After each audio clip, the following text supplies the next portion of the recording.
Como é que esse livro fez tanto sucesso? Não sei, só sei que foi assim.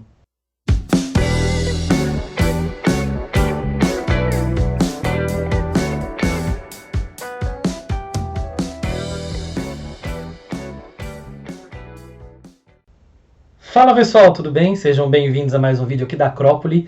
Vou aproveitar e pedir para você já dar aquele like, se inscrever aí no canal se você não é inscrito e, por favor, depois compartilhar entre os amigos esse vídeo se você gostou, beleza?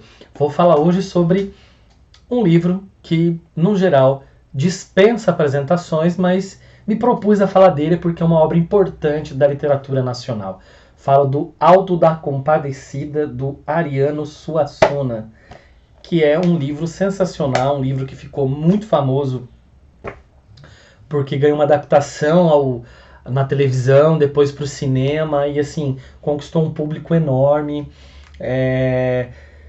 Tinha ficado um tempo aí esquecido, mas nos últimos meses, no último ano foi reprisado, e aí as pessoas voltaram a falar, então esse livro voltou assim a ficar muito em evidência, né? Um livro que é trabalhado em escolas, às vezes em vestibulares ele cai, então assim é muito famoso, mas tem gente que não conhece, né? Então eu acho que é importante que a gente fale um pouquinho dele. É um livro escrito pelo sensacional Ariano Suassuna.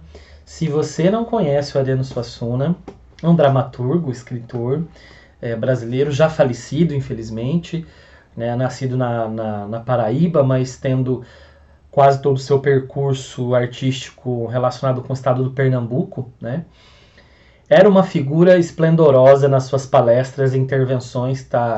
O YouTube tá cheio de vídeos dele, ele é muito engraçado, ele conta umas histórias bem interessantes. Procure sobre o Ariano Suassuna, que tem peças muito boas, por exemplo, também O Santo e a Porca, não é só O Alto da Compadecida, tá? É um livro que foi escrito em 1955 e logo em seguida ele já foi encenado, né? Então ele é um gênero dramático. Então ela é uma peça de teatro mesmo. Se você olhar aqui, a gente tem diretamente as falas dos personagens, né? Vocês podem ver aqui o nome dos personagens diretamente, sem o intermédio especificamente de um narrador. Embora a gente tenha uma espécie de narrador, tá? No começo dos atos. Na verdade é uma peça que não tem divisão de atos, mas é mais ou menos sugerida pelo autor em 3 atos, porque há a intervenção de uma figura ali no texto que é muito importante, que é a do palhaço, coisa que não existe no filme, tá? O palhaço é como se fosse praticamente um alter ego do autor, e ele tem falas metalinguísticas, tá? Porque ele chega, ele apresenta os atores que vão interpretar tal e tal e tal personagem. Ele diz que tem ator que não vai aparecer porque as pessoas não podem ver o ator antes da cena porque tem uma questão estética para ser resolvida. Ele diz assim, você agora deita ali, ator tal, porque a cena agora vai ser assim, né? Então esse palhaço, ele meio que, se não é o narrador, pelo menos é uma espécie de guia. Ele vai colocando ali os personagens para ação, né? E ele aparece em 3 momentos. É por isso que há uma sugestão ali de autoria, né? De uma encenação em 3 atos diferentes. Para quem não sabe o que é ato basicamente para o gênero dramático bem macarronicamente explicando, é uma espécie de capítulo, né, de subdivisão grande de momentos dentro da peça. Esse palhaço, para quem assistiu a série ou viu o filme, gente, esse palhaço ele não aparece, né? Essa figura cênica do palhaço ela foi dispensada no cinema, como tem, inclusive, muitos personagens que diferem da obra escrita para a obra encenada na televisão, tá? Por exemplo, tem o frade e o sacristão, são 2 personagens que estão aqui no livro e que não estão no filme, tá? E há também, por exemplo, a presença de personagens no filme que não existem no livro, que é o caso do Cabo e do Valentão, e da Rosinha, né? Inclusive, quando a Rosinha aparece, no filme, ela traz a questão da porca, né? A porca tem uma relação com uma outra obra do Suassuna, que eu já citei, que é o Santo e a Porca. Então, o Guel Arraes, quando ele foi, né, fazer o seu filme, ele trouxe elementos de outras obras do Ariano Suassuna. E basicamente a história de quem é? A história de dois sertanejos, né? Duas pessoas pobres, que é o João Grilo e o Chicó, que estão na cidade de Taperoá, na Paraíba, cidade inclusive onde o autor morou quando criança. E esses dois personagens, eles são explorados, né? Eles são a representação do povo explorado pelos grandes. Eles trabalham na padaria, eles têm um salário muito baixo, eles são explorados pelo padeiro e pela mulher do padeiro, mas também são explorados pela igreja, principalmente a figura do padre. E eles têm que encontrar maneiras para sobreviver.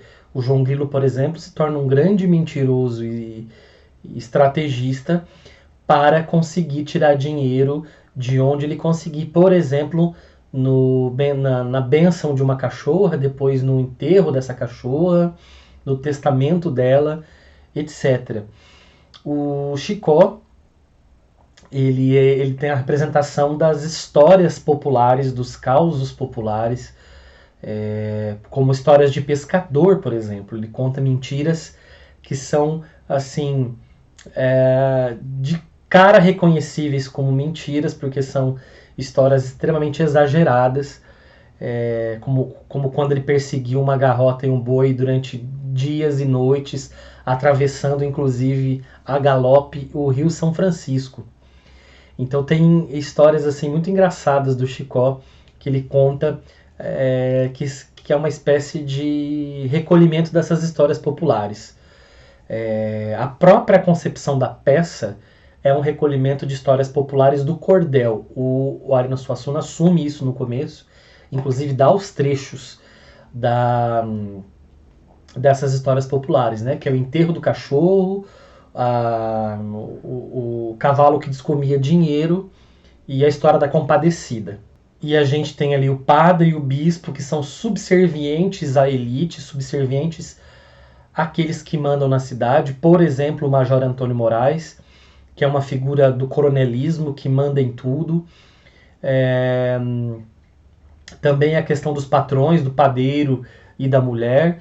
E então é uma igreja que não está protegendo o seu povo, mas sim como um acordo com as elites, mantendo toda essa estrutura social, colaborando com essa estrutura social. O bispo, por exemplo, é vaidoso, extremamente apegado ao dinheiro, etc. A gente pode dizer que podem fazer por sobrevivência, mas também por um grande interesse, né? Então a gente tem essas figuras aí, e o João Grilo e o Chicó, eles vão tendo várias aventuras aí no meio. Aparece depois cangaceiros no meio do caminho, e dando spoiler aqui já para quem não assistiu o filme nem leu o livro, cuidado, né? O spoiler aqui, do meio para o final todo mundo morre, ou praticamente todo mundo morre, e eles vão para o céu para ter um julgamento. E lá tem o julgamento, tem Jesus Cristo, tem a compadecida, né? Então, para mim, inclusive, esse é um dos momentos altos da trama, né? E a grande pergunta que fica: por que essa obra sobrevive há tanto tempo?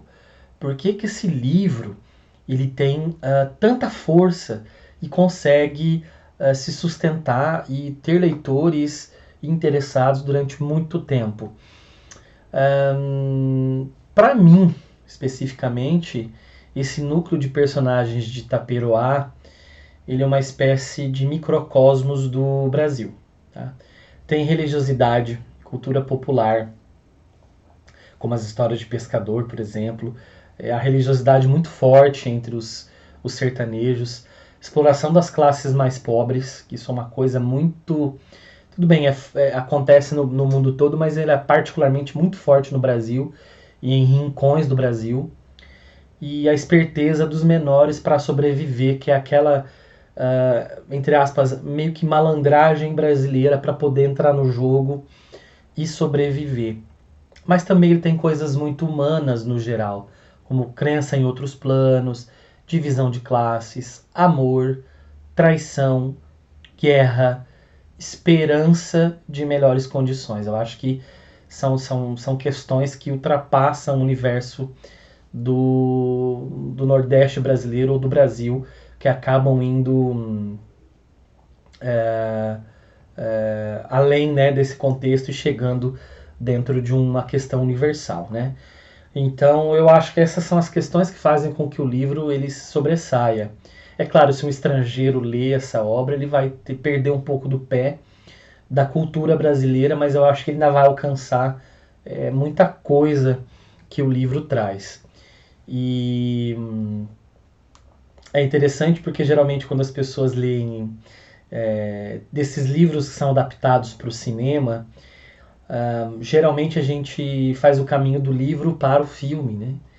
E eu acho que no caso de muita gente, não só no meu caso, o caminho foi inverso, foi do filme, né, da série, do filme para o livro, e foi meu caso. E é quase impossível ler o livro e não imaginar os atores, né, o padre, e sobretudo, né, o Matheus Nastergaile como João Grilo e o Selton Mello como Chicó. Esses assim é impossível dissociar, porque fizeram um trabalho magnífico nesse trabalho cinematográfico. E é isso, gente, né? Aconselho vocês a lerem o livro e também a verem o filme se vocês ainda não viram. Você já leu esse livro? Conta aí pra mim, pra gente bater um papo nos comentários, pra dizer se você gostou ou não, beleza? E aquilo de sempre, curtir, compartilhar, se inscrever, beleza? Um abraço e até a próxima!